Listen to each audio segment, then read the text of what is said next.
So let's talk about general mass media, because in every conversation that I've had about lead generation, people talk about, okay, what about billboards and TVs? And that works for large companies with large budgets, but it is a component of lead generation, right? So what does it do? It generates awareness and branding. Without question, it generates awareness and branding. Now, unless you've got a huge budget, awareness and branding is not necessarily the name of the game for you. Awareness and branding is going to be great if you're Verizon or you're Blue Cross Blue Shield. But you know, small business, mid-sized business, trying to do this, unless you do it on local cable television, it can be a stretch, budgetary. It gets the message out to a wider audience, so your cost per impression of the message is usually lower. But again, go back to ROI. How does it spin back to your return on the investment made?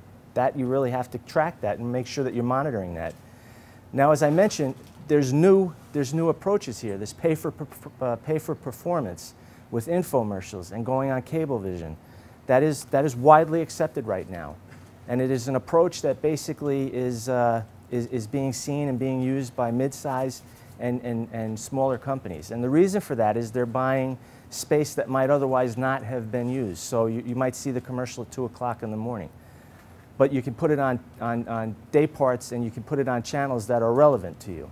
And one thing I should point out, anybody who wants a copy of this presentation, it's proponent's property, just let Marty or Bill know, and we'll make sure to get a copy of this to you. So back to this point here on the pay for performance, you can target it to a certain audience that might work, but again, key there is you have to watch and make sure that you're generating leads, and what is the cost per lead being generated, and you really want to make sure that you're tracking that lead through towards a conclusion.